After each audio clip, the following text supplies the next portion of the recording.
Bapak Ibu, saudara-saudari dan anak-anak yang dikasihi Tuhan, meskipun tidak semua kita mempunyai latar belakang atau latar belakang sejarah atau pekerjaan sebagai seorang petani, tetapi kiranya ketika kita mendengarkan Injil hari ini, kita sungguh paham, mungkin paling tidak bisa membayangkan bagaimana tentang tumbuh-tumbuhan, bagaimana tumbuh dan bertunasnya tanaman-tanaman itu. Apalagi kalau kita perhatikan, atau paling tidak saya perhatikan dalam beberapa kesempatan ketika sore-sore atau pagi-pagi bersepeda, atau ketika hari Minggu kadang ikut mengantar komuni bersama prodiakon, berkunjung atau sekedar mampir ke rumah-rumah umat, saya bisa melihat bahwa meskipun mungkin mereka bukan petani, tetapi hal bercocok tanam itu sudah menjadi hal yang biasa di masa pandemi ini khususnya.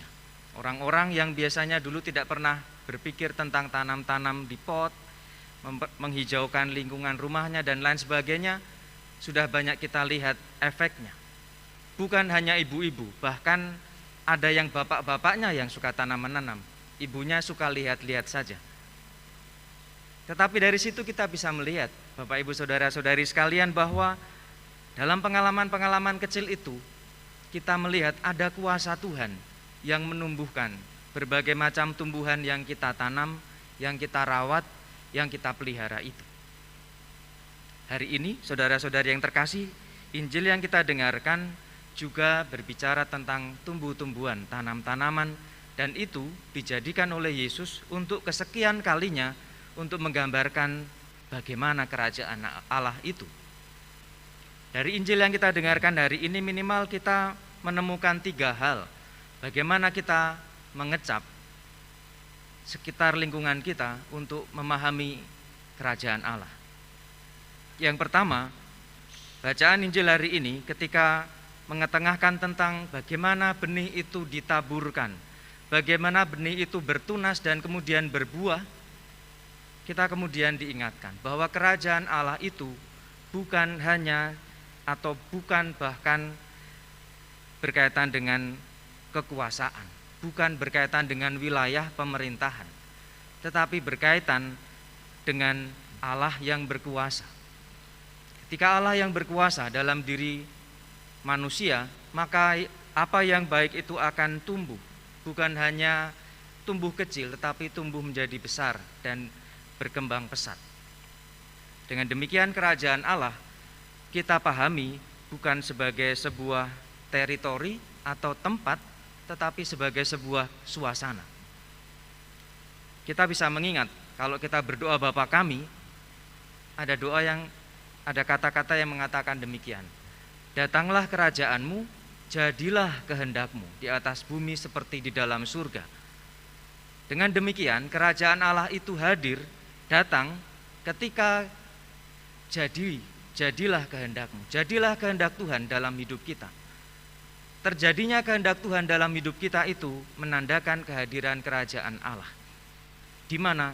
Di hati kita, di keluarga kita, di tempat kerja kita, di gereja kita, dan dimanapun kita berada.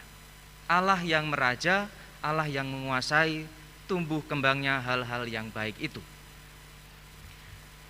Hal yang kedua yang bisa kita petik dari bacaan hari ini adalah bahwa ketika Allah sudah hadir, kerajaan Allah sudah meraja dalam diri kita, maka ada 2 hal tandanya. Yang pertama, iman kita akan bertumbuh dalam situasi apapun. Iman kita akan tetap lestari, tidak akan kemudian menjadi mati karena situasi apapun, tetapi tetap hidup dan berkembang. Situasi pandemi membuat banyak orang terpuruk, membuat banyak orang terdampak oleh situasi pandemi.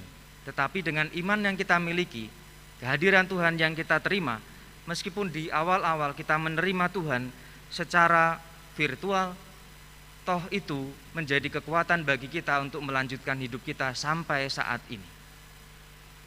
Dan yang kedua tandanya adalah bahwa ketika kerajaan Allah itu ada dalam diri kita, Allah hadir dalam diri kita, maka hidup kita akan berkembang.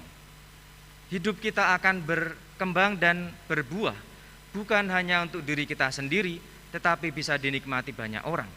Seperti biji sesawi yang tumbuh berkembang dan menjadi besar, dan banyak burung bisa bersarang di tempatnya mendapatkan makanan di pohon itu.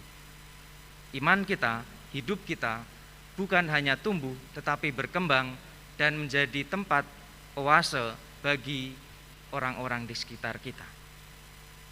Dan yang terakhir, tetapi bukan juga hal yang terpinggirkan, adalah bahwa agar benih-benih baik itu, iman kita tetap hidup dan berkembang, seperti juga tanaman harus menancap di tanah, harus ada di medianya, entah air, entah tanah, entah di pasir, atau apapun itu perlu menancap dan ada di medianya. Begitu juga iman kita hanya akan bisa bertumbuh, berkembang dan berbuah apabila kita menancapkan iman kita kepada Allah. Dalam bacaan kedua, Rasul Paulus menegaskan, meskipun kami sadar bahwa selama kami mendiami tubuh ini, kami masih jauh dari Tuhan, sebab hidup kami ini adalah hidup karena percaya, bukan hidup karena melihat, toh hati kami tetap tabah. Tetapi kami lebih suka beralih dari tubuh ini dan menetap pada Tuhan. Semoga saudara-saudari yang terkasih, benih-benih baik, benih-benih iman yang kita terima karena kemurahan Tuhan boleh tumbuh dan berkembang di hati kita, di keluarga kita, dan dimanapun kita berada, sehingga kehadiran kita mewartakan Tuhan yang senantiasa menyertai, Tuhan yang senantiasa mencintai. Kemuliaan kepada Bapa dan Putra dan Roh Kudus, seperti pada permulaan, sekarang, selalu, dan sepanjang segala abad.